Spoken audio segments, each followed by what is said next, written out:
All right. This is Rockin' with J-Man. Is this Ra? So how you doing, man? I'm good, dude. This is really awesome, and I'm excited to.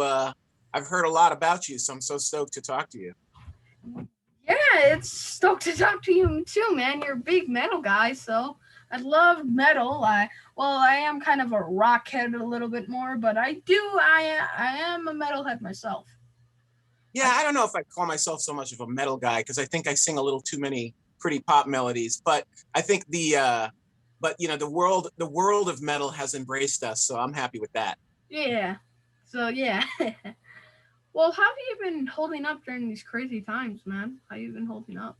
You know, the fun part of being locked in a house all the time is massive amounts of video gaming. So that part has been I can't be yelled at for playing too many video games because I have nothing else to do when I'm locked in the house. But that, and also I get a lot of work done. But it's one of those things where after a few months, you definitely go a little crazy. But for me personally, it's been really good being able to work with all the bands that I work with and get a lot of work done. So that's been awesome. Yeah, the same as video games. I have an Xbox and I have the PlayStation 5. My dad got me lucky. My dad was lucky. He got me the PlayStation 5, but I am an outside boy. I am not kind of an inside boy. I do love going out, but I shoot my BB gun. My BB gun. I like doing that, shooting my BB gun. That's nice. Yeah, my son is 5, so he's pre BB gun age, but we just got some really cool RC cars, Okay.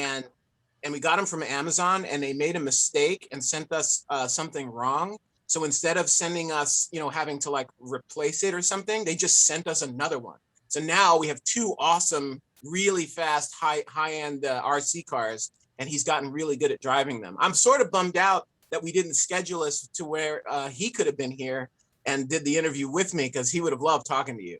Oh, he would. I would gladly love to meet him. Yeah, He seems it's like a really, nice really kid. fun. Yeah. Well, congratulations on the new album, Incorrupted. Yeah, Intercorrupted. So it's this, I don't know how much you know about us. You're too young to remember when we first came out because we came out in like 2002.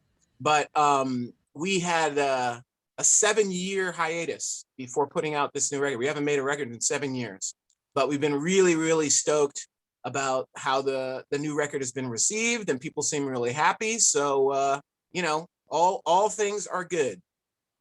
I really love your sound. It's like rock with great melodies, and all the songs are like great poems. I like the sound. Yeah, yeah. What's funny is I work with other bands, and one of the bands that I work with a lot is a band called Starset. And we do a lot of stuff where the lyrics are sort of they're not simple, but they're really focused on the concept and the vision of the artist. So they seem very singular in their focus. But with the raw stuff, what's fun is I try to be as like poetic and sort of ambiguous and not really try and wear the meaning on my sleeve so that people can have their own interpretation. So yeah, the lyrical part of this album is purposely sort of vague so that we can have fun and let everybody interpret it their own ways. What was it like getting the band together and making new music after 7 years? Was it weird, or did you guys just have a really big bro hug? The bro hug part is probably more accurate. I mean, after 7 years, when I thought about approaching the band with doing a record, I really thought I was going to have to do some salesman stuff and try and convince them. But it definitely was more like, "Hey guys, you want to do a record?" And they were just like, "Oh yeah, yeah, yeah, we're good."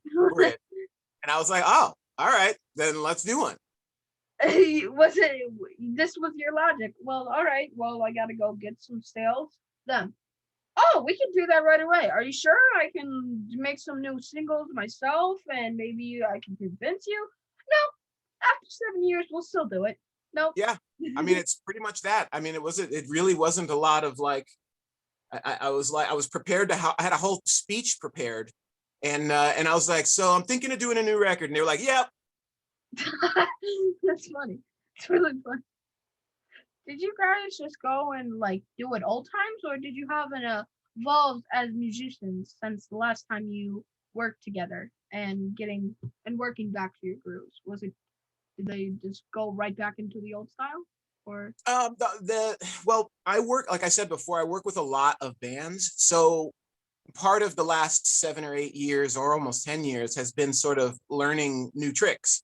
So, I mean, there really is no purpose in making a new record unless I get to show off my new tricks. So I definitely wanted to sort of evolve the sound, but I also wanted to make sure that anyone who was familiar with the band felt good and felt recognized and felt like, whoa, this is my band. It's just sort of grown a little bit.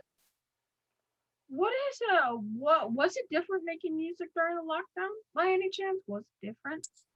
The weird thing about it was it just afforded me the luxury to do something that I don't usually do when I make a raw record. A lot of the raw records, a lot of times there's a time crunch and things need to be done really quickly.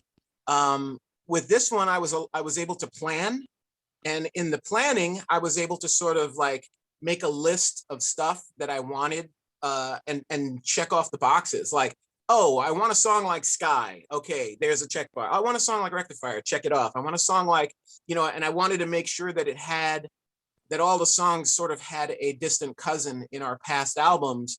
But COVID really allowed me to sort of like sit back and make a list and check it and make sure that it was cool, and that it would do what I hoped it would do. How did you hook up with Ladron from Seven Dust? How did you hook up with him? So Ladron is, so there are two features on this record.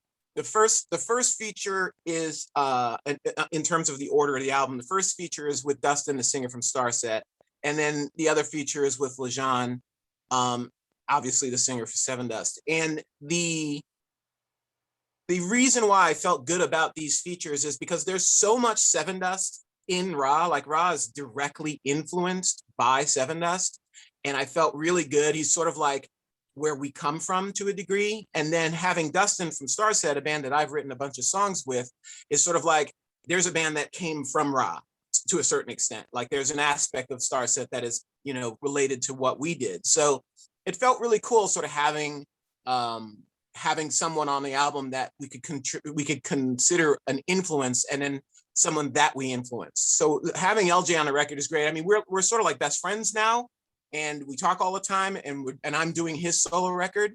But yeah, I mean, it was an honor having him on the album.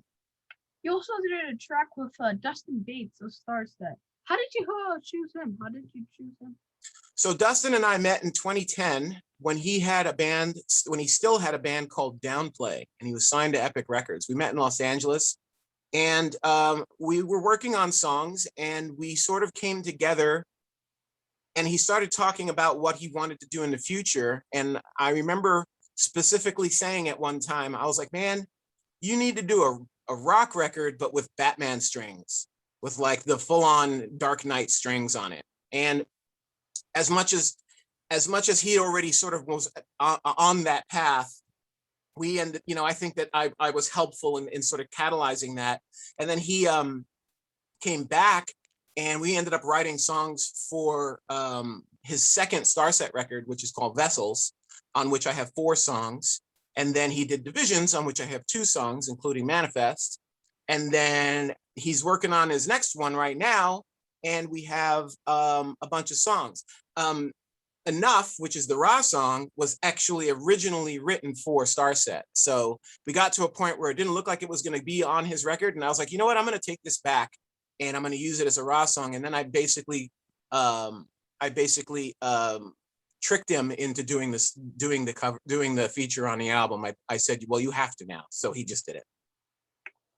So in the video for Intercorrupted, are you guys just like the Matrix? Just like Yeah, I think, sort of the whole, Ra has only done 2 videos. Our first video was like super ghetto and really, really cheap. And this one was also really, really cheap, but it didn't look cheap. We had a friend who basically donated for the price that he did it at, all this really, really expensive camera work and all this other stuff. And, the concept of the album, of the video, was definitely way more than we could afford. So it ends up being a little bit less than the concept. But basically, it's about hope and freedom. And like, we're basically the bad guys in the video. So we're sort of like taking hope and freedom away from the world and dividing everyone in terrible ways. And then this girl comes and sort of takes it back for everyone else. Oh, so fascinating. Yeah, fascinating. Huh, that's actually kind of cool, right? Well, what's in the briefcase? You gotta tell us. Don't make me take it. I will find you if you don't tell me the briefcase. And I will kill you. You're talking about the briefcase? Yes. So there's a funny thread on YouTube because some guy was like, what's in the case? What's in the case? Making fun of that line from that movie Seven where the guy goes, what's in the box? But everybody was like making stuff. And I wrote a PS5. So I told everyone that there's a PS5 in the briefcase, and that's why everybody wants it.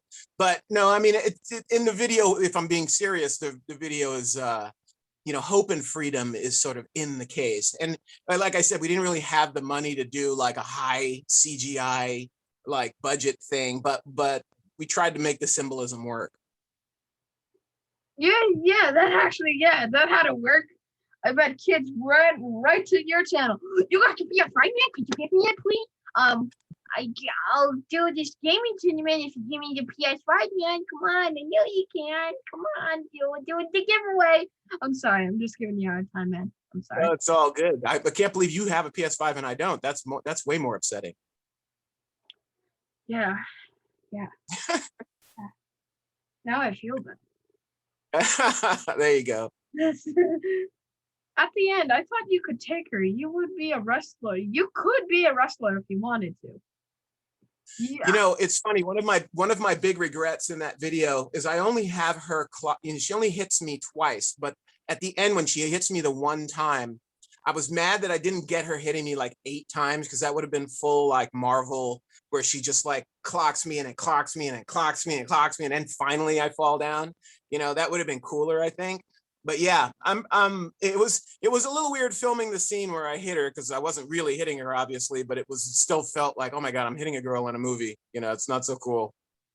Yeah, that's the problem with Marvel. The girls always win. Seeing a Black Widow example, she literally can go down of like S-ranked, highly trained from maybe birth itself, but she just takes them out with closing her eyes. That's Marvel sometimes. That's really. Yeah, you bring up a good point, and I always sort of argue about what I call the inconsistency of power in all superhero movies. One of my big examples of this is Thor hitting Hulk in Ragnarok, and he flies around the entire arena from one shot, and then in Infinity War, Hulk, gives a little bit of a battle to Thanos before he gets clocked, but then Thor comes up and hits him with a pole, and Thanos doesn't even move, like doesn't even notice it. Like it's not, and I'm like, wait a second, he just hit Hulk in the previous movie. He just knocked Hulk around an entire arena, and now he's hitting this guy, and he's not even reacting. So it's sort of like an inconsistency in power, Yeah, and also one more thing. Thanos had the 6 Infinity Stones. Remember when he did that thing versus like Thor when he threw his axe at him? Right. How come he didn't explode it or like outpower it? That doesn't make sense. Well, that's why they talk about Neverdelir, that place where they go to. That's where you build magic weapons. So Stormbreaker is technically a magic weapon, and it's designed to it would be impervious to the Infinity Stones. Obviously, he didn't go for the head, so the snap still happened. But you remember that he had only had the 6 stones for maybe a few minutes at that point. Yeah, so he probably didn't like enter the full power, but he just wanted to snap. That's all he wanted to do. He just wanted to. Yeah, get it done. Are people sometimes shocked when they see you live and don't know the band? What I mean, this big dude comes out and Chink is going to scream and growling. Then this beautiful voice comes out. Well, I'll tell you a funny story that's semi-related to that. So I got to work with Motley Crue on the Dirt soundtrack, which was the movie they put out. And I went over to Tommy Lee's house, and I had already sang the demos for those songs. So I went to Tommy Lee's house and I walked into his studio, and sort of involuntarily, he looked at me and he goes, "Whoa, you don't look anything like the way you sound." And I was like, what? Like, I wasn't quite sure if that was a compliment or not. But yes, I've had the occasional time where I've performed in front of people that don't know me, and they're like, wow, I wasn't expecting that to come out of you. I can't believe the guy's in chat. He like it. Do you know what a chat is? No. Okay. Well, it's like imagine like do you know what a Karen is? Yes. That's a male version. Got it. So he was just like, whoa, radical. You sound like a girl, man. Yeah, pretty much. Radical, I man. think he thought I was going to be Harley, dude. I definitely think he thought I was going to be skinnier with more tattoos and maybe a little bit lighter. Harley. I'm just giving you a hard time. I'm sorry if I'm being mean to you. I'm giving you a hard time. That's all good. How are you adapting to releasing music without being able to tour to back it up? Is it hard, or do you like the style? I don't know. The world is so weird now, right? You can there are people with millions of followers on social media who never leave the house. So, does it really matter that we're not touring right this second? It does, in terms of the core of our audience, which is not younger people. It's more people that are used to going to shows and used to seeing their friends, and their favorite bands out on tour. But I also feel like, there's so many more tools at our disposal to get the message out that, maybe this is good. Maybe we build it up a little bit more, and then by the time we actually tour, there'll be enough people to really make it awesome. I know you did a live stream to celebrate the release, but there were some problems. What happened? So according to the company that streamed it, they're called Live Events, they actually they had no explanation. My guess is that the file size was so big that it was just having a hard time playing with whatever the buffer setting was at. So I think it was playing the audio fine because that's a lower resolution file, but the actual video was having a hard time running smoothly. When they went back and reset it, everything was fine. But it when it first came out, it was a little bit of an issue, but we made it available for like 3 days to watch. So if you missed it that first night, you can do it. And then obviously if you missed it then and you bought a ticket, we're going to do it again on Friday. Oh, really? Oh, well, do you have plans to release it or do another one? Do you have a plan? Well, we're probably not going to do another full live stream before touring would kick in, but we're definitely going to restream it this weekend we're actually going to do it with the band watching and comments, so everybody can comment and have fun. And then I'm going to figure out a way to get a copy or make it streamable for anyone who ordered it, so they can just have it whenever they want. Do you mind if I can have first class in that one? Do you mind? Yeah, you're definitely in. You're in the group. Oh, really? Thank you, man. Do you have Discord? Do I have what? Discord. No, I don't. Okay. I don't even know what that is. I know some states like Texas and Mississippi are opening up fully. Do you feel comfortable enough to start playing shows where you can right now during summer, or do you just want to wait till 2022 or even 2020? I personally live in Indiana, and Indiana is a conservative state. It's been pretty open pretty much the entire time. I've been going to the gym since May. So as far as I'm personally concerned, I'm also getting vaccinated on Tuesday, I believe, of next week. So as far as I'm concerned, wherever it's open and if the band collectively feels safe and good and there's enough people to make it worth it, I would say yes. Yeah, I would love seeing you guys in person, but I don't know about the masking because I can go to stores and stuff. I can push a cart, but I just don't want to be that. It's just gonna be weird because you can't really you can't jump on them, or you can't feel actually the rhythm. They can't touch each other. Well, you get the point, where they can yeah, this is cool. But see, that's what's rock about. It's about the music, but it's also about the people enjoying and having a great time. It's all about having just a great time. Yeah, and I think that, the social distancing thing and the mask thing, I mean, if that's the only way you can see a show, then let's go for it. But, obviously it's not ideal. No one really wants to be in that circumstance. Where are you guys located? So we're actually all in different locations. I'm in Fort Wayne, Indiana right now. Scooter lives in New Orleans, and PJ lives in New Jersey, and Ben lives in Maine. So we couldn't, well, technically we could be further apart, and when I lived in LA, which I just moved from, yeah, we were really far apart. So Oh, you guys were really, was it just like really far apart? Like really, really, really, like country far apart? I was, yeah, when I lived in LA and PJ was in New Jersey, it was pretty hard to get further apart, at least in this country. Is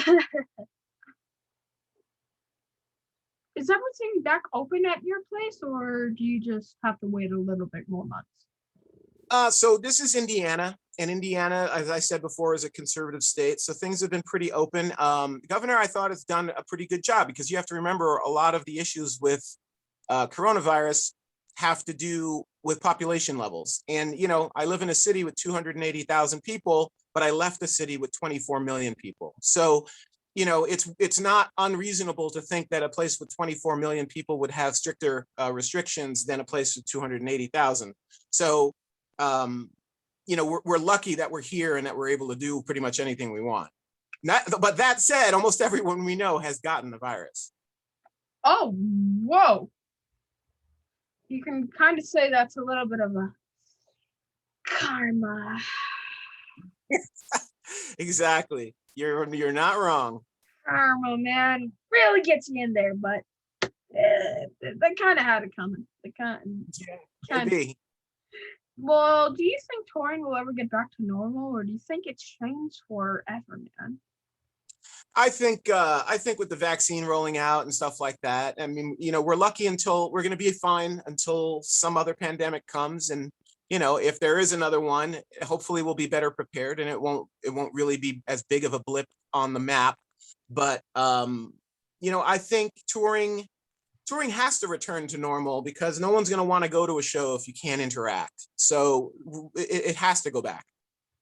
Do you think fans will appreciate concerts more when they start back up again? Do you think they're gonna appreciate it definitely more? You know, I see fans the same way I see the internet. You know, it's always a few people that ruin it for everyone else. So we'll see what happens. But I think for the most part, people are going to be really grateful, at least in the beginning, in which case, you know, it'll be fine. As it opens up and it becomes more regular, and there's going to be probably a massive jam up in terms of how many bands are touring and want to tour. So some of your favorite bands may actually have a green light to tour, but won't be able to, because there simply won't be enough room, because everyone will be touring. What do you miss more about the touring? What do you miss the most about? I mean, for me personally, I stress out and get really anxious at every single show. I always did. And it was always a relief when the shows were over, because I'm always very critical about how I do. But you know, the best part of every show is meeting the fans, you know, and standing there and signing autographs and hearing people's stories on how they found the band and what it means to them. You know, the internet has been nice in that regard too, because people can just message you and tell you, but it's always nice to sit there and talk and look in somebody's eyes and see their enthusiasm. It means a lot. What is your favorite memory from playing a show? What is your favorite memory? I think one of my favorite memories goes back very far. It goes back to like 2003, and we headlined something called the Tempe Music Fest, which is in Arizona. And it was a very big music fest with a whole bunch of bands, 30 Seconds to Mars, Trapped, a whole bunch of really, really cool bands. And we were the headliners. And it was just a really, really incredible day for us, because we headlined in front of 12,000 people, and it was the biggest audience we'd ever headlined for, and it was just really, really great. What is your worst? You're saying my worst memory? Yes, your worst favorite. So my worst show memory is funny enough, is opening for Mushroom Head in Cleveland, and it was 10 years, us, Mushroom Head, and another band that I couldn't remember, Mindless Self-Indulgence. They were before Mushroom Head. But we we played this show, and obviously Mushroomhead fans are sort of like Slipknot fans. They're like super, super dedicated, super, super into it. And we played our show, and we tried to play the heaviest set that we could, and the audience just was not happy. So we finished it with Scorn, which is like our hardest song at the time, and it literally ended, and I was like jamming out super hard, and there was no applause when it stopped, and just one guy yelled, "Pull your pants up." That was the only comment as the result of our show, and we walked off with our heads down, just like, okay, that was terrible. Well, you got embarrassed. Yeah, that was pretty bad. That was pretty. I mean, the funny thing is we thought we killed it too. Like we were really like, oh man, we just crushed this. And then it was just crickets in the back at the end, and just one guy, pull your pants up. Oh, that was it. I didn't know it was that big. I'm sorry. I'm just giving you a hard time. I'm sorry, dude. I'm. That's awesome. What is next for you? What is next for your band?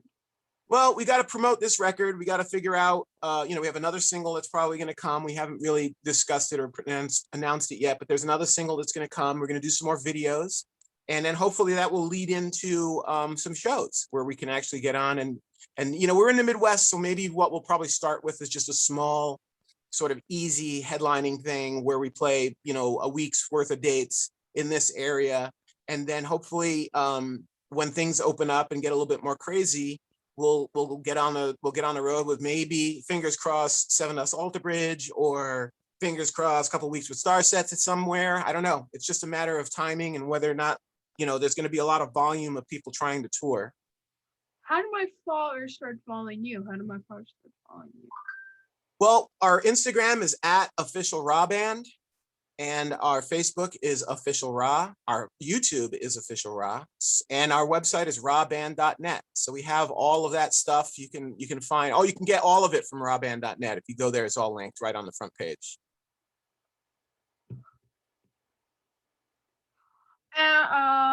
And they can get all the new music, and they can find about your shows and stuff there. Correct?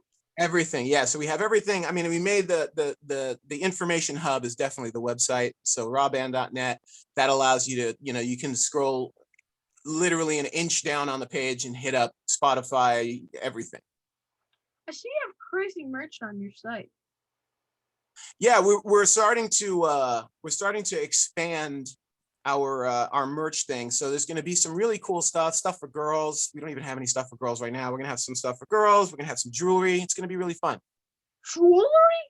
Yeah, I've always wanted to make, because I think the Raw logo was cool, and because it's small, I've always wanted to make a Raw necklace that just has the logo, and I think it would actually look pretty cool. Like, does it actually have like a real diamond in it, or like a gold? Well, I mean, a real diamond you'd have to charge a little bit more for, but yeah, I think just something that's sterling silver would be really cool. Yeah, something in silver. Yeah, that would be nice. I have my Jesus. Where is my Jesus?